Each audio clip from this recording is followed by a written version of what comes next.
नमस्कार, स्वागत है आपका आपके अपने चैनल उज्ज्वल जीके में। मैं हूं सीमा तेजस। आज हम पढ़ने जा रहे हैं दिल्ली सल्तनत एवं जालोर, जो कि सेकंड ग्रेड टीचर एग्जाम के पेपर फर्स्ट हिस्ट्री का महत्वपूर्ण टॉपिक है। तो आज की क्लास जो है वो क्लास 6 रहेगी। मैंने प्लेलिस्ट बना दी है सेकंड ग्रेड की, तो आप वहां से देख सकते हैं।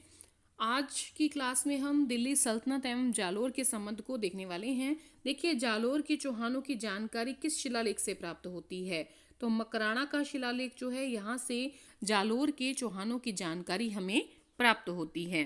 नेक्स्ट है, जालोर के चौहानों की जानकारी के देने वाली कौन सी प्रशस्ति है? तो जालोर प्रशस्ति जो है वो जालोर के चौहानों की जानकारी देती है। मकराना शिलालेख भी जालोर के चौहानों की जानकारी देता है। कानड़ देव प्रबंध के रचनाकार कौन है? तो कानड़ देव प्रबंध के जो रचनाकार हैं वो हैं पद्मनाभ। और देखिए, पद्मनाभ की जो दूसरी रचना है वीरम देव सोनगरारी बात, ये दोनों ही पद्मनाभ की रचना है। और पद्मनाभ जो हैं, इन्होंने कानड़ देव प्रबंध और वीरम देव सोनगरारी बात दोनों में जालोर के चौहानों की भरपूर जानकारी दी है। आगे है अगला प्रश्न, जालोर के चौहानों का संस्थापक कौन था? तो जालोर के चौहानों का संस्थापक कीर्तिपाल था। कौन था? कीर्तिपाल था। और यही जो है कीर्तिपाल, ये जालोर के चौहानों का प्रथम पुरुष और आदि पुरुष भी कहलाता है। आदि पुरुष कह लें, प्रथम पुरुष कह लें, जालोर के चौहानों का संस्थापक कह लें। कौन है? कीर्तिपाल। और इन्होंने 1182 ईस्वी में के लगभग जो है जालोर को परमारों से छीनकर यहाँ पर अपनी सत्ता जो है वो स्थापित की थी। नेक्स्ट है, कीतु एक महान राजा। कीतु को एक महान राजा की जो है पदवी अपनी ख्यात में किसने दी है? तो कीर्तिपाल को एक महान राजा की संज्ञा जो है वो मुहणोत नैन्सी ने अपनी ख्यात में दी है। जांगलेश्वर महादेव मंदिर के निर्माता कौन है? देखिए, कीर्तिपाल जो है ये जांगलेश्वर महादेव मंदिर के निर्माता हैं। अगर हम कीर्तिपाल की बात करें तो ये शैव धर्म को मानने वाले थे। नेक्स्ट है,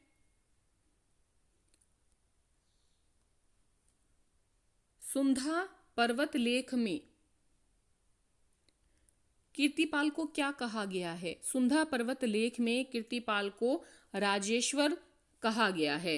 किसने अपनी पुत्री लीलावती का विवाह गुजरात के चालुक्य शासक भीमदेव द्वितीय से किया था? जो ये कीर्तिपाल है, कीर्तिपाल का पुत्र है समर सिंह। तो समर सिंह क्या करता है? अपनी पुत्री लीलावती का विवाह गुजरात के चालुक्य शासक भीमदेव द्वितीय से करता है। अगर हम बात करें समर सिंह के शासनकाल की, तो लगभग 1182 से लेकर 1205 ईस्वी तक का शासनकाल हमें मिलता है। किसका? समर सिंह का। नेक्स्ट अगला प्रश्न देखते हैं। अगला प्रश्न है, जालोर के सोनगरा वंश का सर्वाधिक शक्तिशाली शासक कौन था? सोनगरा पहाड़ी की वजह से इनका नाम जो है सोनगरा चौहान पड़ा। तो सोनगरा जो चौहान हैं, इनके वंश का सर्वाधिक शक्तिशाली शासक जो है वो उदय सिंह था। जालोर के सोनगरा वंश का सर्वाधिक शक्तिशाली शासक उदय सिंह था। उदय सिंह की बात करें तो ये 1205 से लेकर 1257 ईस्वी तक शासक रहता है। और ये समर सिंह का पुत्र है। ठीक है। और ये सर्वाधिक शक्तिशाली शासक इसलिए कहा गया है क्योंकि जालोर राज्य का जो सर्वाधिक विस्तार हुआ है वो इसी उदय सिंह के समय में हुआ है। किस जालोर शासक के समय 1228 ईस्वी में इल्तुतमिश ने जालोर पर आक्रमण किया? तो उदय सिंह जो हैं, उदय सिंह के समय में 1228 ईस्वी में इल्तुतमिश ने जालोर पर आक्रमण किया था। लेकिन दोनों में संधि हो गई थी। और ये जो आक्रमण है जालोर का, ये जालोर पर पहला दिल्ली सल्तनत का आक्रमण था। चलिए अगला प्रश्न देखते हैं। 13वां प्रश्न है हमारे सामने, दिल्ली सुल्तान नासिरुद्दीन महमूद ने 1254 में उदय सिंह पर आक्रमण किया और नासिरुद्दीन महमूद असफल रहा। ये जानकारी किस पुस्तक से प्राप्त होती है?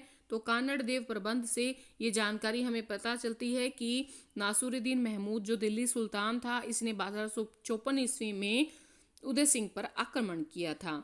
जालोर का कौन सा शासक नासिरुद्दीन महमूद और बलबन का समकालीन था? तो चांचिंग देव जो है ये नासिरुद्दीन महमूद और बलबन का समकालीन था। देखिए, नासिरुद्दीन महमूद का टाइम पीरियड थोड़ा ही था, बहुत ज़्यादा नहीं था। और चांचिंग देव की बात करें तो ये किसका पुत्र है? ये उदय सिंह का पुत्र है। जालोर के शासक सोनगरा चौहान जो थे, उदय सिंह इनका पुत्र था। और चांचिंग देव की अगर टाइम पीरियड की बात करें तो 1257 से लेकर 1282 तक किसका शासनकाल था? चांचिंग देव का शासनकाल था।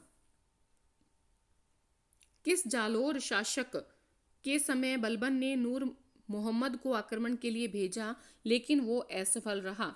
तो सामंत सिंह के समय में जो है बलबन ने नूर मोहम्मद को आक्रमण के लिए भेजा था लेकिन वो असफल रहा। ये आक्रमण लगभग 1282 ईस्वी में हुआ था। और सामंत सिंह कौन था? ये सामंत सिंह चांचिंग देव का पुत्र था। कानड़ देव के शासनकाल की बात करें तो कानड़ देव का शासनकाल है 1305 से 1311 तक। और ये किसका पुत्र था?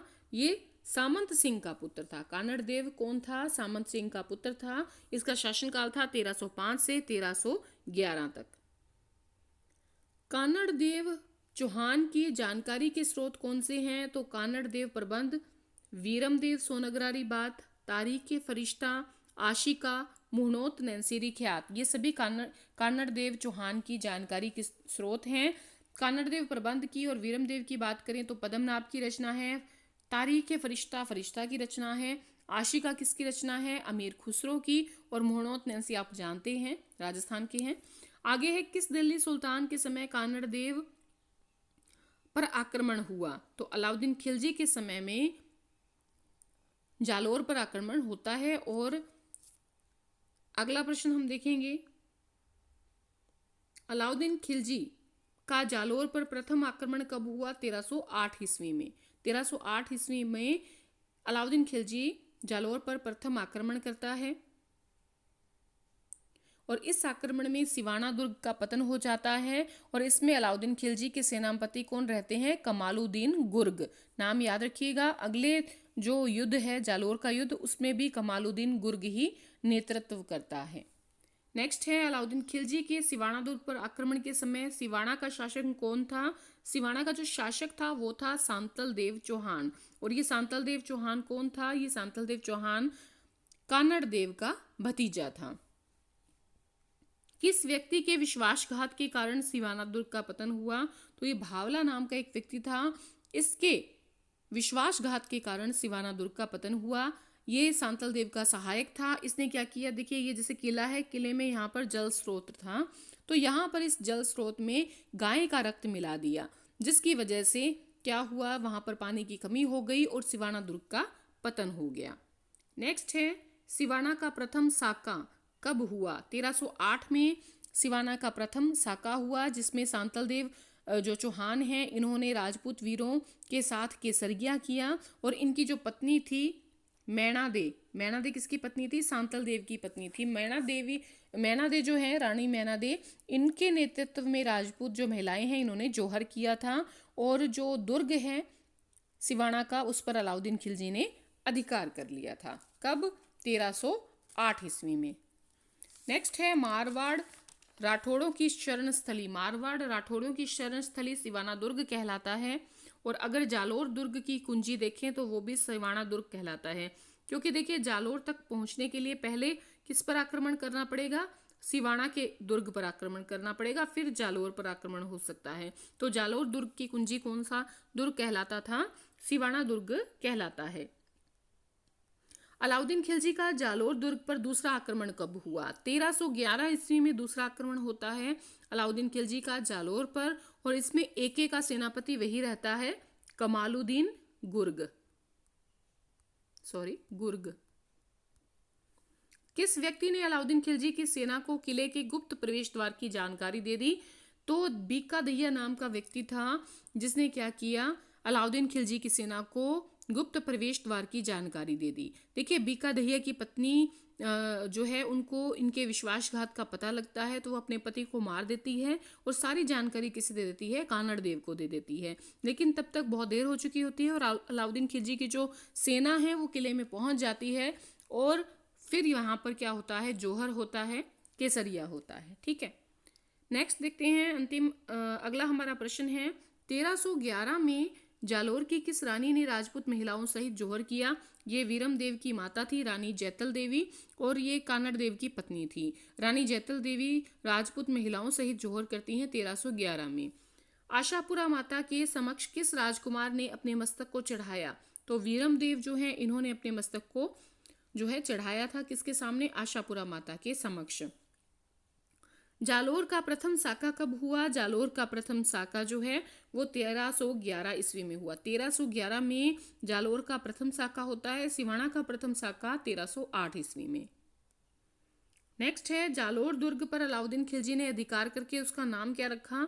जलालाबाद रखा। जालोर दुर्ग का अलाउद्दीन खिलजी ने क्या नाम रखा? जलालाबाद। अलाउद्दीन खिलजी ने सिवाना के दुर्ग को जीतकर उसका क्या नाम रखा? खैराबाद। खैराबाद, दोनों नाम याद रखिएगा, पूछे जाते हैं कई बार। अलाउद्दीन खिलजी ने जालोर दुर्ग में कौन सी मस्जिद बनाई? तो खिलजी मस्जिद या अलाई मस्जिद, ये दोनों ही एक ही मस्जिद के नाम है। अलाउद्दीन खिलजी ने यहाँ पर अधिकार करके जो है अलाई मस्जिद का निर्माण करवाया। तो इस प्रकार से 32 और बहुत ही महत्वपूर्ण प्रश्न आज हमने देखे दिल्ली सल्तनत और जालोर के संबंध के विषय में। अगर आप अंत तक बने रहे हैं तो बहुत बहुत शुक्रिया, और सब्सक्राइब कर लें चैनल को अगर चैनल पर नए हैं। इसी प्रकार की अच्छी वीडियो पाने के लिए सेकंड ग्रेड हिस्ट्री हमारी अभी चल रही है। तो पहले 5 क्लासेस हम कर चुके हैं, तो वो भी आप सेकंड ग्रेड की जो प्लेलिस्ट है उसमें जाकर देख सकते हैं। अगला जो हमारा टॉपिक होगा वो राणा सांगा और बाबर से संबंधित होगा। तो आज के लिए इतना ही, बहुत बहुत धन्यवाद।